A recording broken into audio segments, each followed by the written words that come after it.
Yeah. And now, our feature presentation.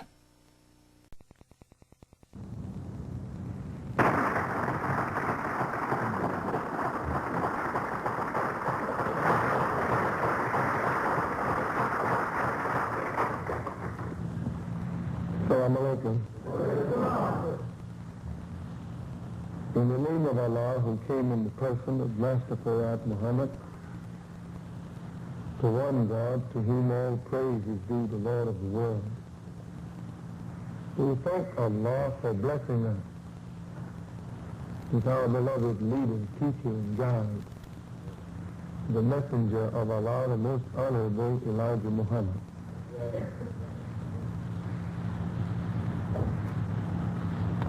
I guess the rain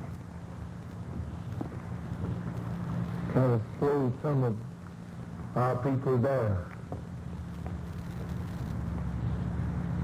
We look for every little excuse to justify staying ignorant.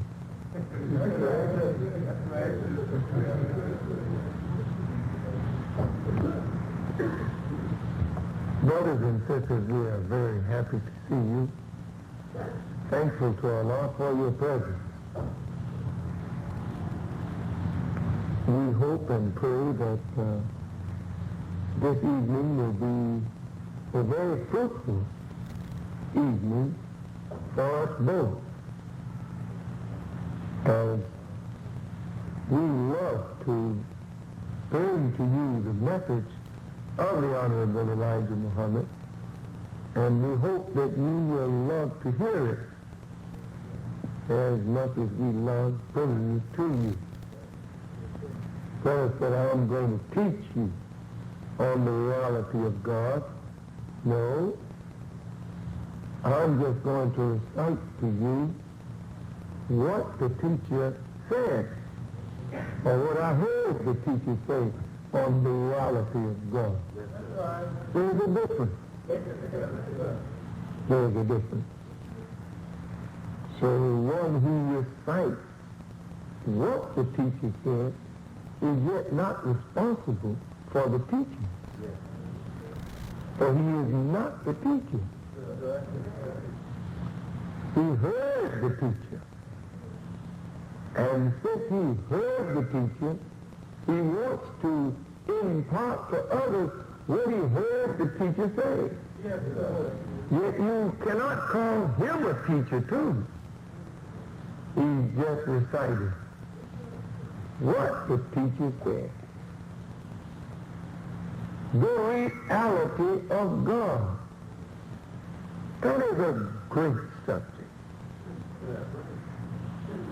How many people on the planet would like to know the divine supreme being? Yes, sir. How often have we wondered over that question? Who is God? Where is God? What is God? Why would you even ask such a question? If you heard a beautiful song being sung on a record, you hear the beautiful voice, you say, who's singing that song? Why did you ask? Because the song was so good. You wanted to know who's singing the song, that you may get to know that person and give that person credit for the good work that he did on that record. That's right. When you go to a party, some of you go to parties, and you hear a record playing that has a good beat to it, you say, what is that? What's the name of that? That's what you ask. And your friend will say, oh, that's such and such and so-and-so. So who's playing that? That beat is sure swinging. Then when you get the name of the party, you say, boy, I'd like to hear another record made by such and such one, that man certainly can play. Then when you get a chance and you hear that such and such one that you have heard on the record player is going to be at the Apollo, then you beat it to the Apollo to try and get in line. That's right. To see this one that you heard of, now you're going to see him in person. Now to see the one in person that you have been dancing off with music, you know, enjoying the sound of his beautiful voice. Now you have a chance to see him in person, to see what he looks like, to see the power behind the voice. Oh my, what is the price of the ticket? You don't care. As long as he's going to be there, I want to be there too. That's human nature, isn't it? Oh, praise is due to Allah. Listen. Now just suppose you saw that one. He was so great when you saw him, you wanted to go backstage. What do you want to go back there for? I want to get a closer look at him. Maybe I can get his autograph. And if he paid you a little attention and said, stick around a little while, you look at your friend and say, you know,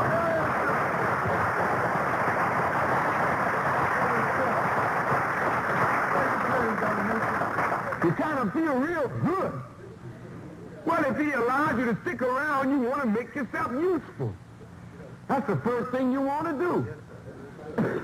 You say, can I get you something? I mean, you want me to clean up your dressing room? I mean, you don't feel that's a drag on you. Because you're going to go home and tell your friends, you know whose dressing room I was in? And you know whose dressing room I cleaned up? And you don't want to be no porter for nobody. But if it's that man that you've been hearing on that record, you don't mind telling your friends, I cleaned up so-and-so dressing room.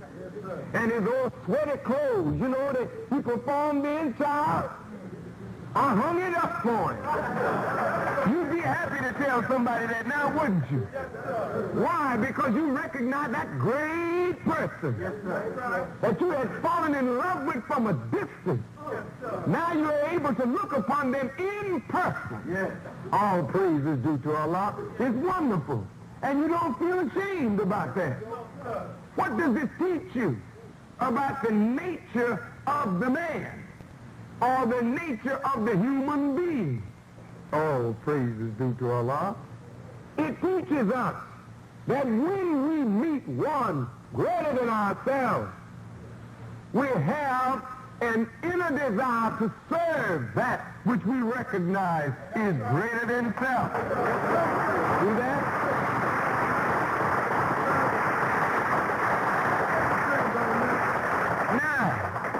You recognize Wilt Chamberlain as a great basketball player. Lou Alcindor, they call him Jabbar. He's a great basketball player, right? Muhammad Ali, great fighter. How happy you would be if Muhammad Ali came in the temple tonight. Your eyes would turn around, almost like you're breaking your neck. Because a man walked in whom you had read about, whom you had seen on television, but now you see him in person. And you don't mind serving him because he's the God of his field. If Aretha Franklin came, you wouldn't mind serving Aretha. Would you care for anything, Aretha? Can I get you something? Can I carry your bag, Aretha? What can I do, Aretha? Why are you acting like this? Because you recognize the greatness of one from among yourselves. And she's so great in your estimation that you feel that it's worthy of you to serve such one, and it's not degrading you. It is honor to you to serve one whom you recognize as greater than yourself. Yes, sir. That's right. That's right. Well, if you can see that on such a small scale, what about him who created all of this great wonder that we call universe?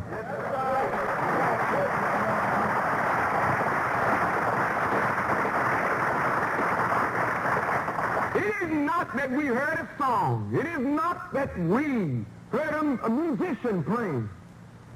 But from the time that we came forth out of the darkness of our mother's womb and were able to learn or to know, we saw a great ball of fire out there in space.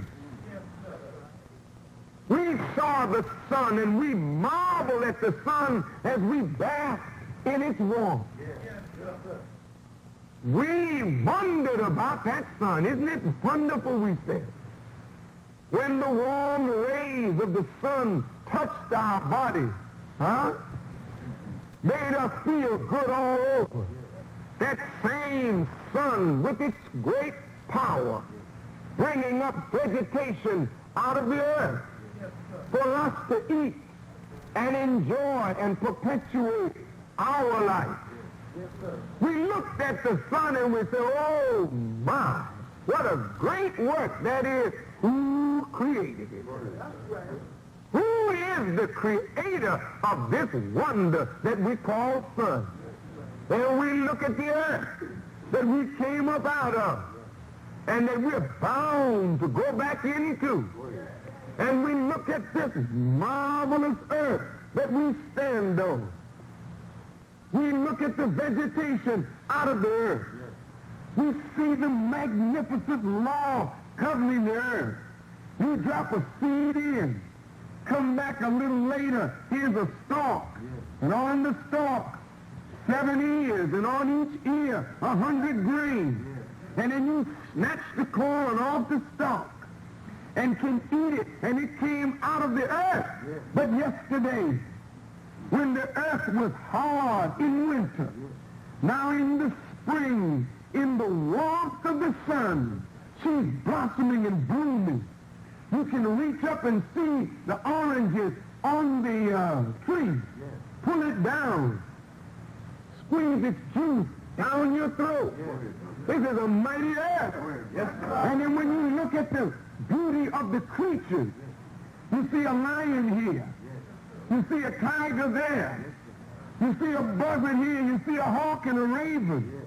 Then you go out in the spring air and you smell the fresh air. And you look and you see the robin and the blue jay. And you see the worms, You see all of these magnificent creatures. You go to the sea and you see the creatures there. You look at the water and you look at the sky. And at night you look at the beauty of the stars. Stars beyond your vision. Way out as far as you can see, light after light after light. Now if you can marvel over the singer of a song, if you can marvel and want to meet a man who made a record, then who wants to meet the one who created all of this wonder that is called universe?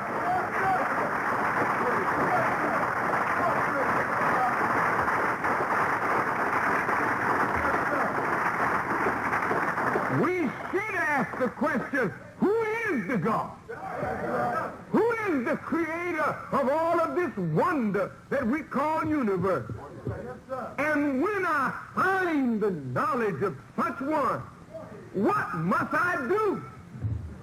I can't walk proud when I meet that one. Why can't you walk proud?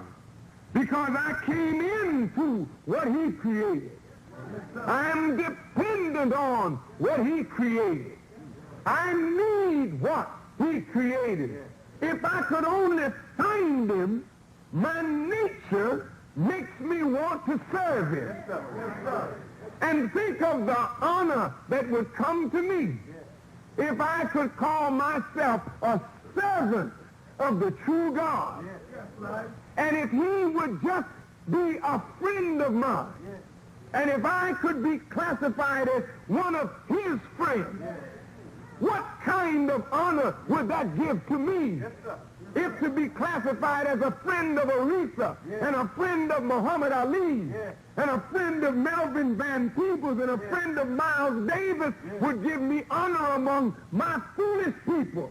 Suppose I could say I am the friend of the Lord of the world. I am the friend of God. All praise is due to Allah. That's something to think about. But then now, the search begins. We come onto the planet, and just like you hear that beautiful song, and you say, who sung it? I want to know about that one. But we want to know who is the creator of this universe. We want to know where he is, what he is, who he is. Why? So we can begin to search him out now. Why?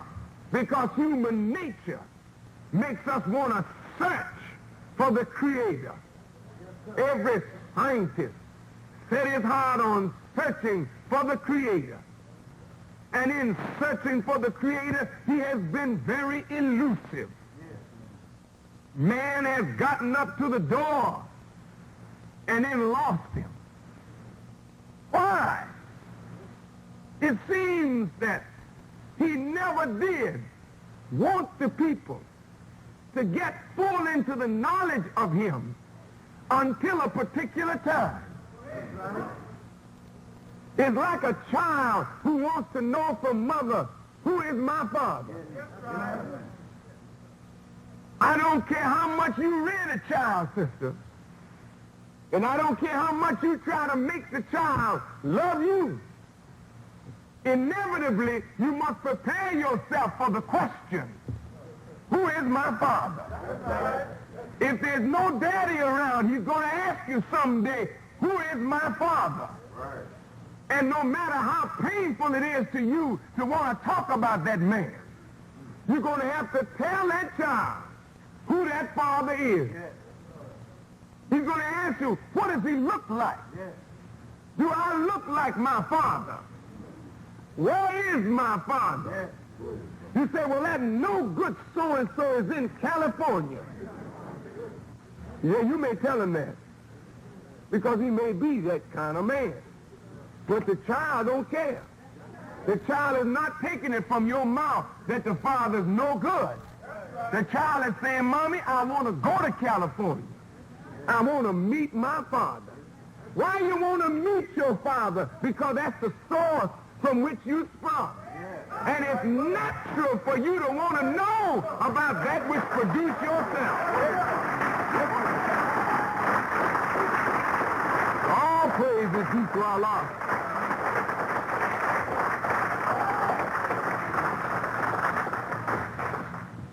That's right, brother. We're going to get comfortable because we're right at home.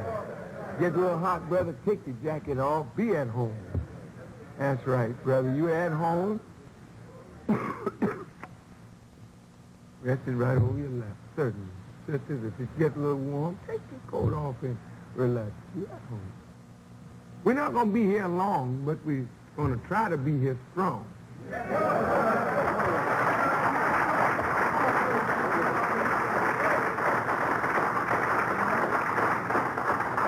Now then, man has been looking for God. And in man searching for the God, he's made God out of his own idea of what God could be. He said, well, God must be the sun. So he worshiped the sun. But he saw the sun rise and the sun set and go away. He said, how could the sun be God? No, it must be more than the sun. Some power is behind that sun. Sun didn't create itself. See, as man began to think now, he saw the good of the sun all right, but sun worshipers are considered ignorant by the wise. Because the wise know that if the sun were stationary, then we could say that the sun is the complete God of the universe. But the sun not only is not stationary, but she's moving in place. Messenger Muhammad teaches us, and astronomers, bear him witness, that the sun rotates on her own axis. Every 25 days, she's making a turn. So if she was independent, she would stand still and move others. But she's moving, causing others to move, so there's a power that's moving her. So we can't worship the sun. There's got to be a power beyond the sun that we must find out where and who that power is. So man went on. Man made his ideas of God. Man worshipped everything, from snakes to fire to trees. He looked up at trees. Said, ooh, look, a tree. This is a mighty thing, a tree. He run into it, you know. And the tree wouldn't budge. That must be God I run into here. I mean, you laugh, but people actually thought like this. I think you have a tree in your house now, don't you?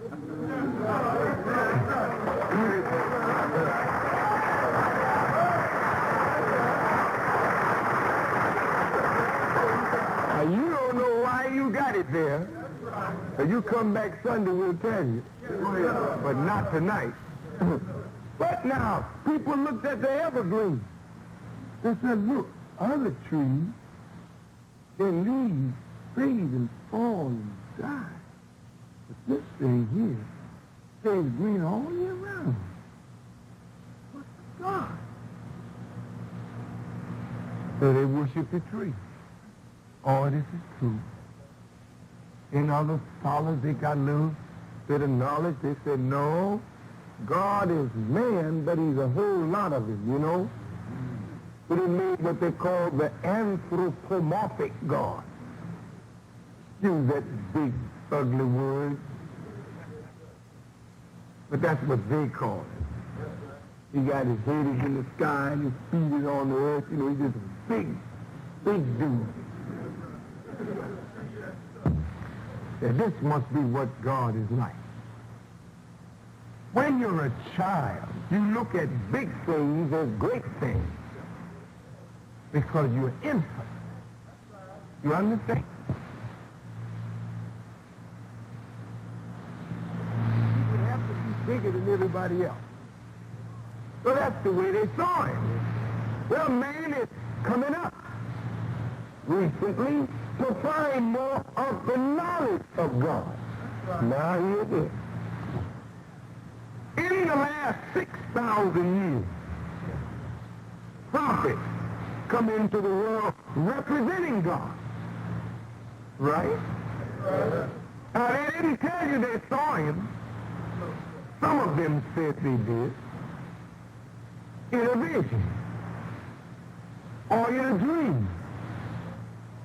They heard his voice talking to them. They call it revelation. Each prophet is bringing up a clearer knowledge of God. Abraham was called a friend of God. Right? He was a very honest man. He brought the people a better knowledge of God than they had ever had. He taught them that God was one God and not many gods.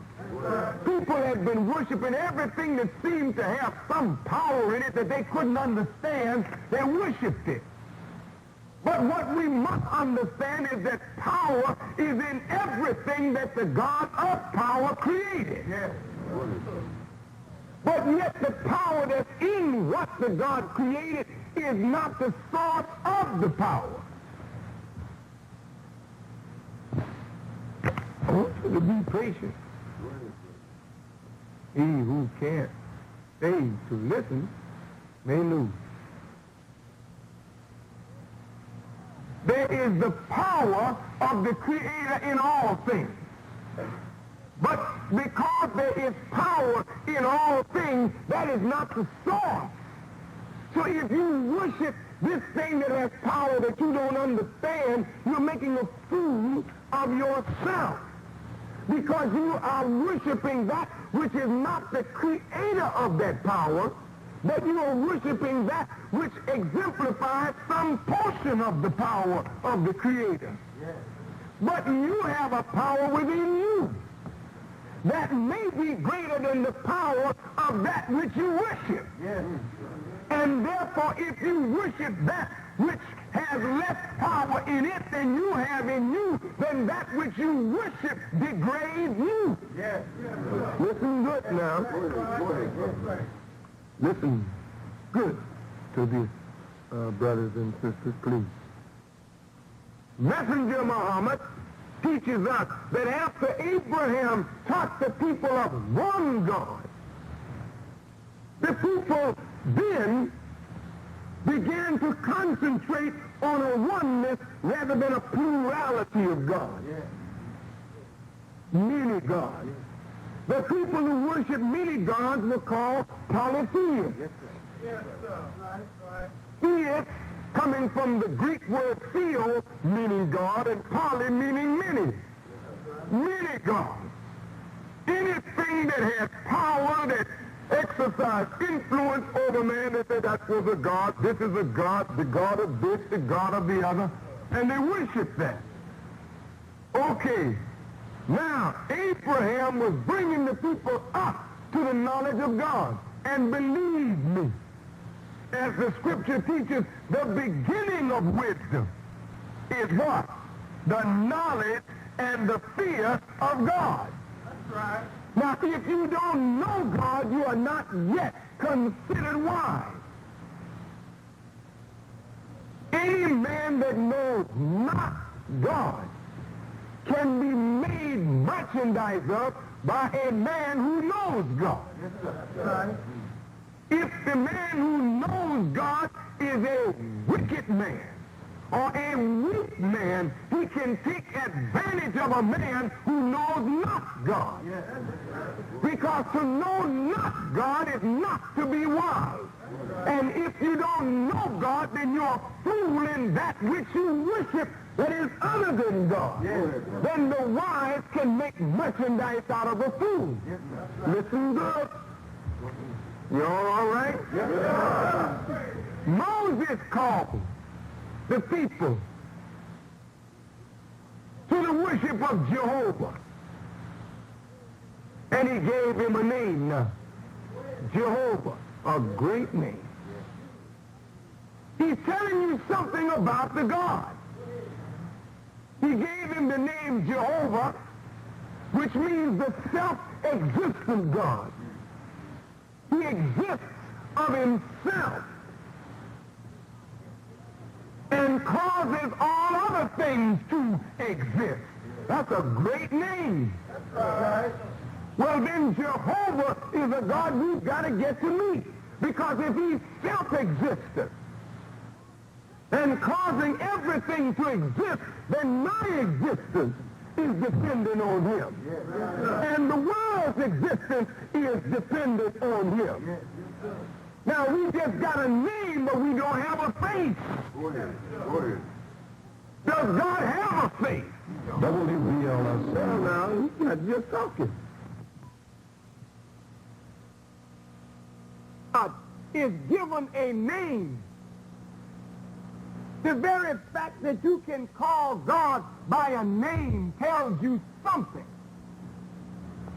I'm sorry if this subject matter bores you. I don't want to bore you.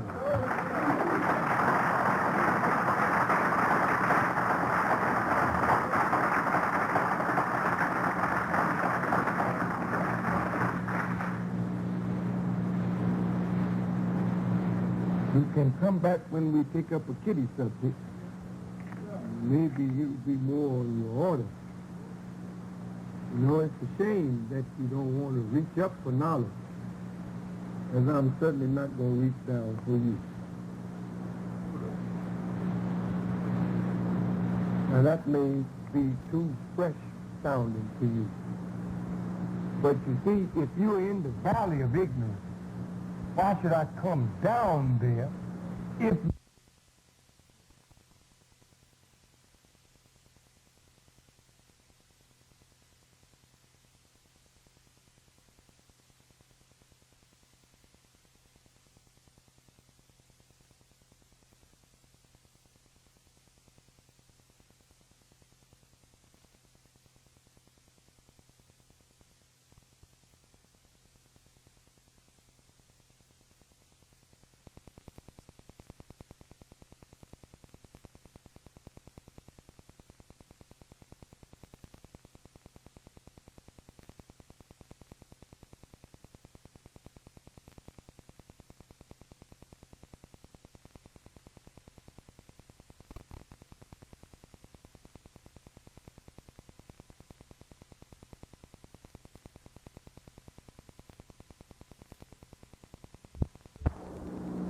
But you see, if you're in the valley of ignorance, why should I come down there if you got the ability to reach up for the knowledge that I'm offering you from Messenger Muhammad?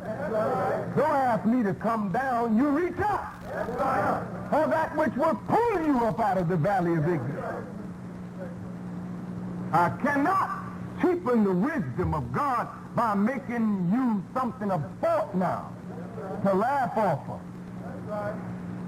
We've got to go after serious knowledge today to save our lives. If we are going to call God by a name, if you call him God, that means something.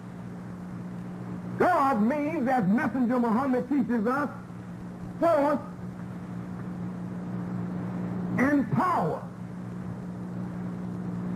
Now, when you give it a name, or give him a name, Jehovah, then you're telling me about the function of the force and that power. Yes. If God is Jehovah, meaning he causes everything to exist, then the force of Jehovah is what puts things into motion, giving them existence. And the power of Jehovah sustains what he puts in existence. Let's understand, that's a good name. Well, if the name tells you something about the function of the man that wears the name, or the creature or being that wears the name, then you must also see that behind force and power of the Creator there is intelligence. The universe was not created by accident. There was some intelligence behind it. Not some intelligence, supreme intelligence. Go ahead. This is a mathematical creation that we are living in. Therefore, the Creator had to be a master of mathematics. Yes. Mathematics is the science of construction or building. Yes. And what we live in is a building that was constructed by a master of mathematics. Is that right? Yes. He had to be a master of physics and chemistry. He had to be a master of the law of life or biology. Yes. He had to be a master of botany. You call these scientific studies, but this is only based on what he created. Now, Jesus comes. Jesus didn't say Jehovah. Jesus said the Father. Yes. He gives him a more personal,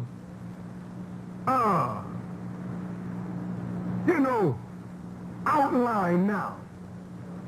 He got force and power. He's the self-existent God. Some call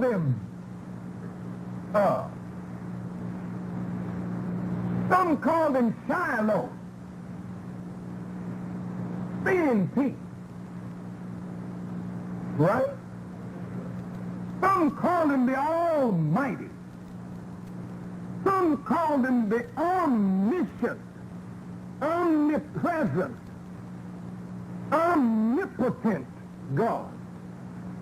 Omni meaning all, potent meaning powerful.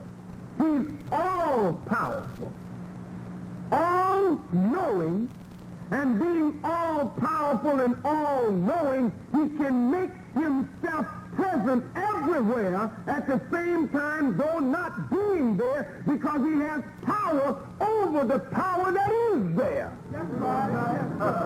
Listen.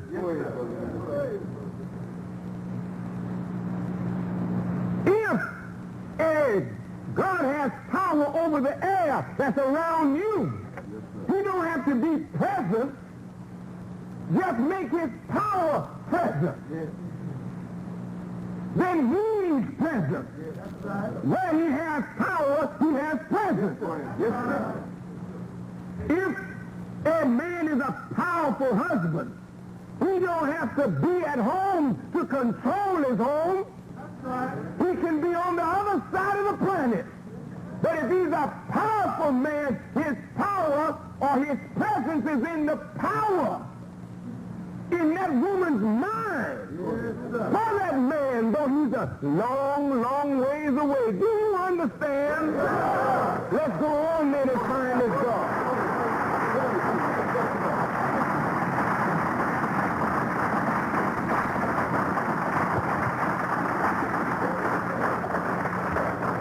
Why would Jesus call him Father? Who is he a father of? You don't call him Father except there is a relationship between a child and a father. He's trying to get you to understand something here about the divine being. Your father is not any different from you. Your father is the same essence as you are. He's only your father because he brought you into existence. But when you grow up, you see your father. He's not invisible. Your father's not invisible, is he? No, sir. You're not invisible, are you? No, sir. Then there can be a good relationship between you and your father. Right? So when Jesus called the God Father, then he was telling you about a relationship that he had with the God that was as a son to a father. He said, now you don't see the Father. He didn't say that the Father could not be seen. He said, you don't see the Father. Listen good now. You all right?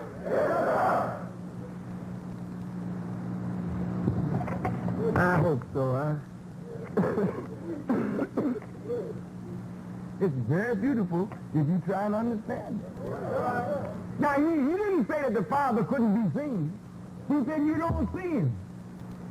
Remember, Moses is the only one that saw Jehovah. Israel didn't see him. Moses says he met him in a burning bush. They went up into a mountain and saw him, right? Came back down. And all Israel didn't see Jehovah, but they saw a man that had been in the presence of Jehovah. And because he had been in the presence of God, the presence of God was so felt in the man that had been in the presence of God that the people knew that he had been in the presence of a great power, because he too exercised force and power.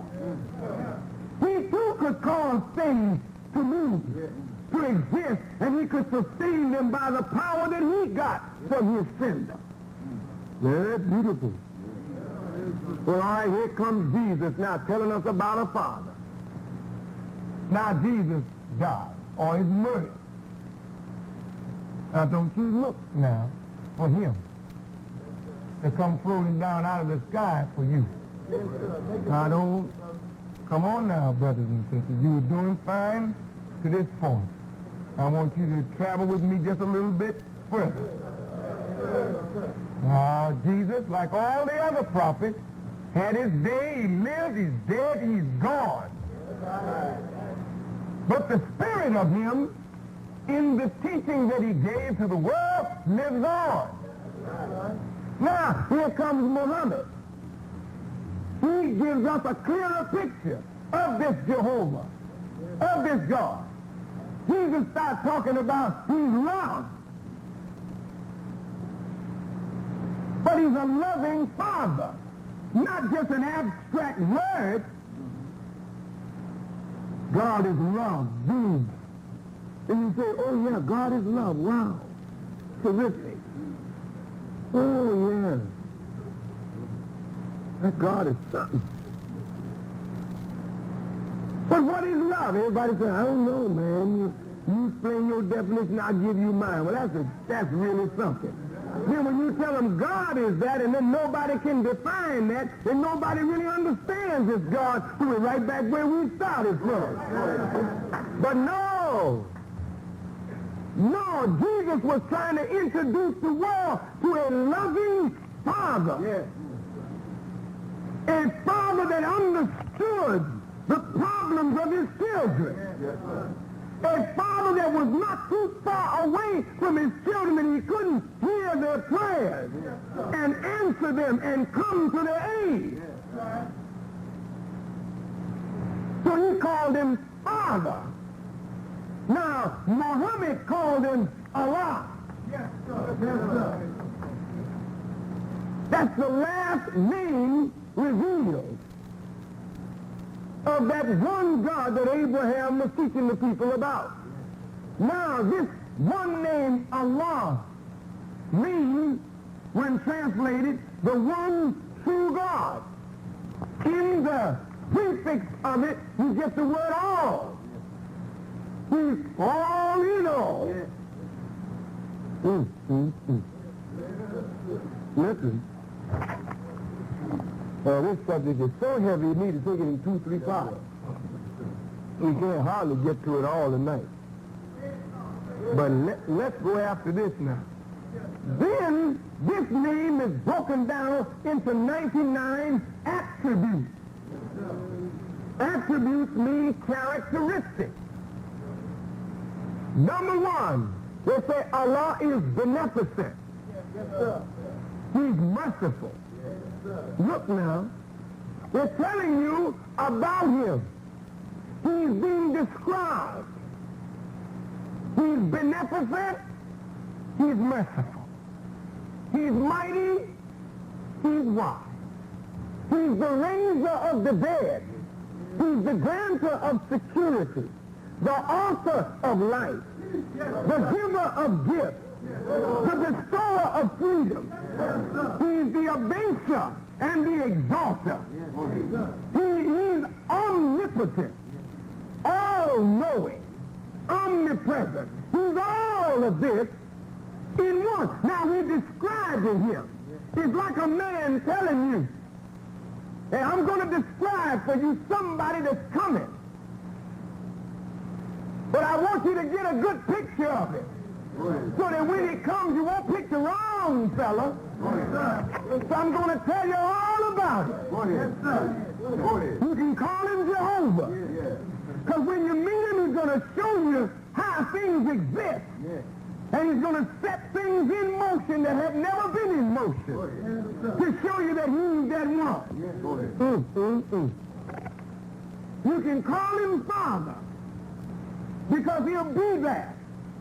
But when I break down his attributes, he's beneficent, he's merciful, he's loving, he's kind, he's powerful, he's the just one. He comes with the scale in his hand that he can mete out and balance out and give every man according to his due. As I will get into it Sunday, if Allah spares my life, there cannot be joy to the world when the Lord is come. This world will never be joyful when the Lord is come.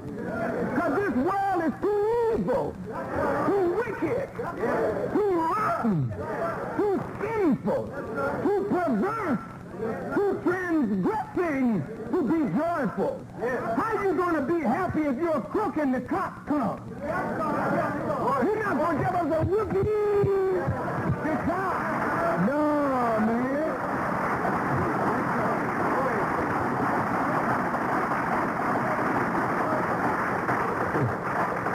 When the God comes, the wicked will weep and mourn because of him, as it is written in the scripture.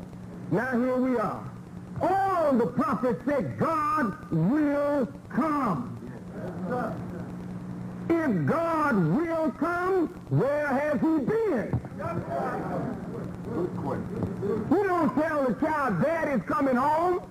If Dad has got to come home, that means he's not at home. God will come. Now, when he comes, how are we going to know him since we have not seen him? Something. The book says, we shall see him. Look at what it says now.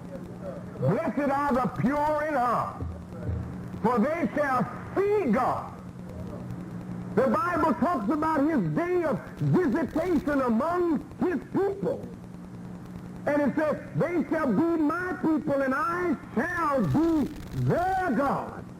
And I will deliver them.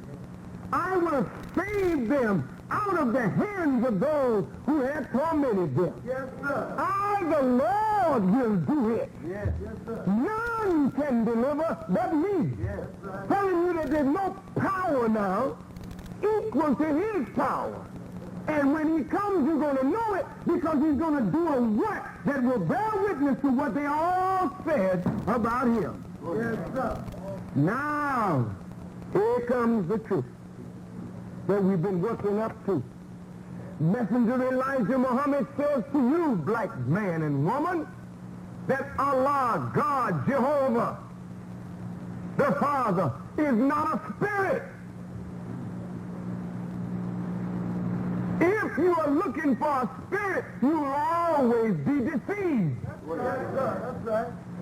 Because the Spirit of God has always been among us. It's the presence of God that we're looking for. Let's go back to that record. See, we got the record. And we can pop our finger and move and say, oh, this is good. See, we got the spirit of the man singing. He's not there, but his spirit is in the record. Get on the good foot. You know, you don't have the man, you got the spirit of the man. Yeah. But now if you follow that spirit, where's the man? Yeah. I want to see the man, then you see a sign, James Brown appears. Come on, man, let's go. Yeah. Now, no more spirit. No more spirit. You're looking at the man now that produced that spirit. Yeah. And how can you tell he's the man you've been reading about, listening to, when he performs? Yeah. The spirit that you got from a record, now you're looking at the man producing the spirit. You say, that's him, that's him. I know that's him. Oh, praise the Jesus Allah. Now, where are we going? Messenger Elijah Muhammad wants you to know that you should not think of God in terms of something without form or spirit or spook and believe that his throne is somewhere in the sky. This is the type of teaching that the white man has used to make a fool out of you and me. Because he knew God. The devil knows God. And he's trying to hide God from the people so that he could get the people to worship him as God until the coming of God. Now the white man has been knowing that God is a man. He's not a spirit or a spook, but he's a man. And the difference between God and common man is he's supreme in wisdom and power. And he can only be a man, for it is only man that can judge man. It is only man that can make man. It is only man that can be a model for man. So if you bring me anything other than a man, for God, I will send you back and say, my man God is greater than anything you could produce for everything you got. Everything we could hope for. It is a man that's going to bring it for you. You say, well, did a man create the sun, moon, and star? Yes. The Honorable Louis Farrakhan said, our Father created it. But his wisdom was far superior than the man you know today. You just have never been acquainted with God. Therefore, today, you must be reacquainted with your own Father and become reacquainted with your own self. Like man. God is a man. And what kind of man is he? If God is a man, that's a striking thing to tell us. God is a man? Yes, he's a man. Muhammad says, the teaching of Christianity has put God out of man into nothing. Then he asks the question, can you imagine God without form? A formless God. He has no form, but yet he's interested in our affairs, and we're human beings. Can you imagine some formless spook now being interested in you? A human being. That's a shame for you to think like this. If another human being is not interested in you, you have no interest coming from you nowhere. Am I right? What spirit has ever helped you? If a man won't help you, if a human won't help you, there's no help for you. Come on and talk. You may say to me, well, God helped me. Yes, he did. God helped me. I prayed to God. And I got down on my knees, child, and God heard my prayer. And God gave me God. Wait a minute. And after you call on your God, where did you go? I went down to the welfare office. And who did you meet? Talk back to me. You met a man down there. It wasn't no spirit you met. You met a man down there passing out those checks now, didn't you? He was a white man. I don't give a doggone what color he was. It was a man, wasn't he? And when you said, Lord, give me my daily bread, you went to the supermarket, didn't you? Now, who the hell was behind that counter? Was it a spirit or was it a man? And who brought that bread in there?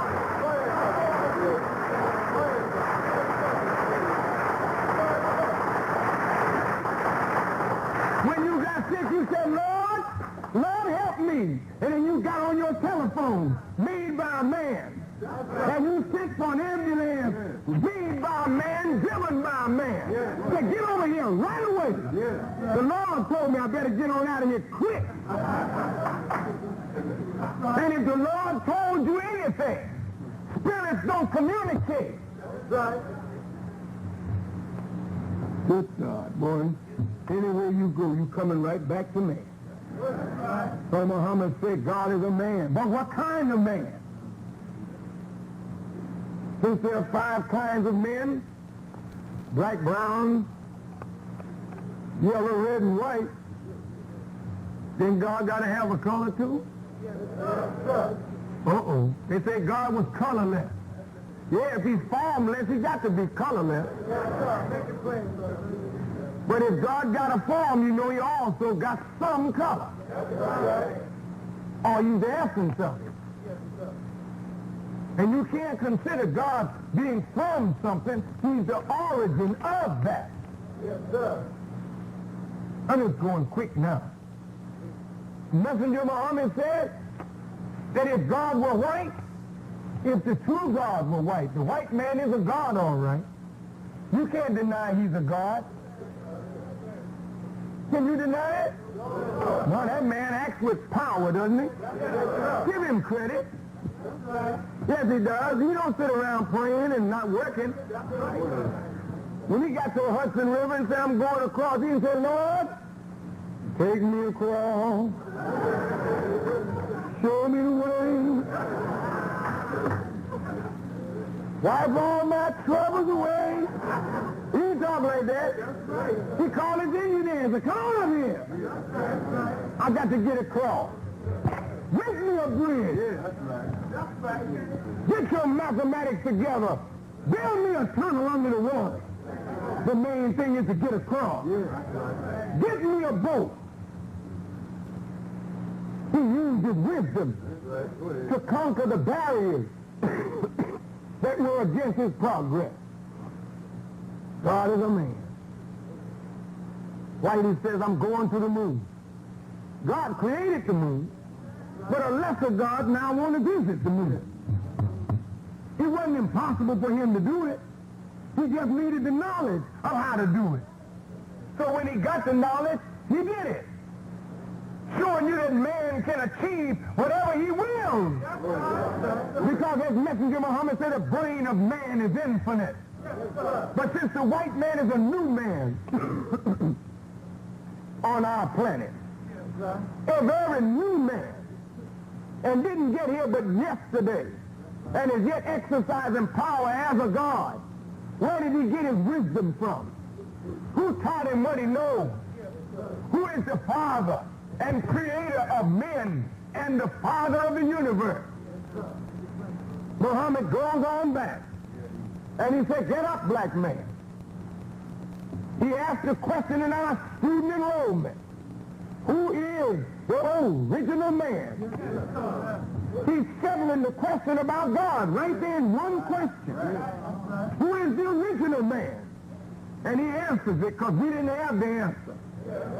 He said the original man is the Asiatic black man, the owner, the maker, the cream of the planet Earth, the God of the universe. Think about this. He's telling you that the black man is the owner. The black man is the maker. The black man is the cream of the planet. The black man is the God of the universe. Meaning before there was a universe, we were. This is why the sun, moon, and star don't show the beginning of the black man. For he was with God in the darkness of space when God created himself and then brought forth light out of darkness. Therefore, we were the first light in the light of the sun. So preaches Messenger Muhammad, and the scholars got to back off of him. But if we are so great, what is wrong with us now? What happened to us? That's why you call it student enrollment. He is a black man who is the son, the descendant of the Creator. But now he's got to enroll as a